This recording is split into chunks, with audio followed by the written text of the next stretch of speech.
It's September 11th, 2012. How time flies. 11 years after this very significant event. I just want to express in this video how I believe that all these crises that we're facing on the planet, they mean something. They mean something to you, they mean something to me, they mean something to every man and woman that's living today across this planet that we collectively choose to call Earth. And it's important to realize that things happen for a reason in order for us to evolve beyond the lives, the false belief systems. The world that we're living in today, we're meant to evolve spiritually, not so much physically, but spiritually beyond the cage, which very much is made up of a whole lot of minds that have been manipulated into believing things to be a certain way. When looking at the future and when looking at the present, it's vital to go beyond hopes and disappointment and just understand what is, and that there are multiple processes that are working themselves out in this matrix. And this is a very interesting realm, this life experience. There's many things possible, there's many things going on multiple dimensions, and to get lost in the flesh, to get lost in hope and desperation, fear, is to be astray from the truth.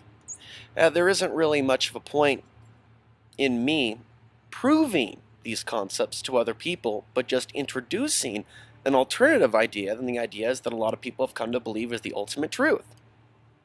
There's no power in that for me, building up my name and building up an ego and building up a facade, when my main agenda is just to present another idea. And so when you look at these things going on, be open to the idea that they're happening for a reason, for our own spiritual growth. And sometimes things have to get worse before they get better. And that's how I view this potential with this solar flare and even other things coming down the line later on. Following some of these very significant earth changes, I would certainly go within for the answers as to what could be coming in your life, which may be very different than the life or experience someone else is going to go through. We're not all going to go through the same things. So what does this mean to us? What does this mean for us? And what are we meant to do with the information that we have at our fingertips? There's a whole lot of information out there. This you know. But it's also about being ready for the new information when it comes in and being able to move on beyond what you believe to be true.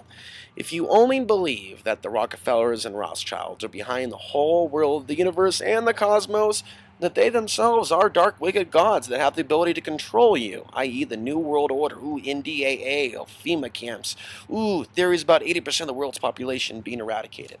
Well, if that's the only truth that you're waking up to, then you're waking up to the nightmare. The nightmare that these evil entities in control of the New World Order want you to be enslaved to.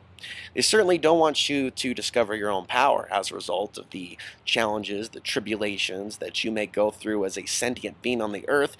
They don't want you evolving. We need to evolve and learn how we can do much better with less. There's no fear of this grid being eradicated. It's just a process working itself out.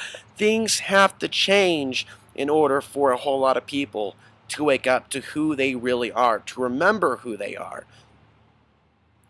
If something were to interrupt this grid, think about all the hypnosis, right, that comes from mass media. Think about all other aspects of mind control that may be operating on an electronic medium. Think about all the poisons that people will no longer have access to eating through the mainstream big agra, being forced to live off the land, to drink natural water that's not infected with fluoride, to have our minds removed from the television, to actually have to communicate with other beings.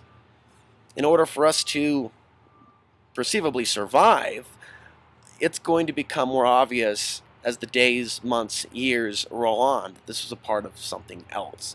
That a larger awakening can take place through humans through small steps and realizing that we're stronger working together than being slaves and independently serving the system, working for Federal Reserve notes, which are worth less and less every single day. So the awakening that a lot of us want to see in others, I think, is going to come naturally through these events, through these crises. So it's important to realize it's a part of the process. And don't be afraid of that process, and don't be lost in hope for all these people to see the world as you do, whether they be Christians or non-Christians. It is not serving us to be a slave to that particular mindset of looking outside of ourselves for these beautiful things to come to fruition. We've got to start with ourselves.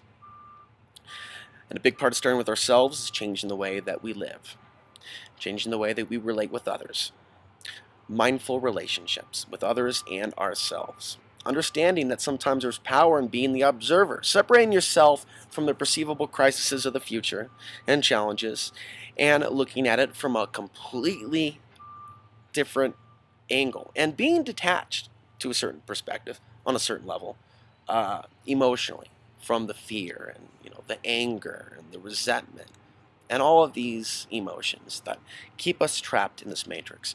We're more than the body. At some point, we've got to come to terms with the fact that there is spirit, and spirit shall live on, and the earth shall live on. And this is just a temporary experience that we're all having in this lifetime, but it's for a reason. 9/11 happened for a reason. It was intended to wake a lot of people up to the darker agenda that's unfolding upon the earth. And to a certain degree, it did wake a lot of you up. But there's more that we must need to look at. There's a deeper rabbit hole that we must be open to looking towards. And we've got to turn away from all those voices, be they physical or family or jobs or these belief systems that tell us that we have to stay trapped in this box, of understanding as to how things are the way that they are. Things are not as they seem. So leave yourself open to the possibility. Open up your consciousness. There's another reason why these things are happening. They're happening for us, not just simply to us. And these are healthy ways of going through the world that we're moving into and the world that we're living in right now. There's a healthy way and there's an unhealthy way. There's a conscious way and there's an unconscious way. You do have free will and you do have a choice which way you're going to walk and which way you're going to step.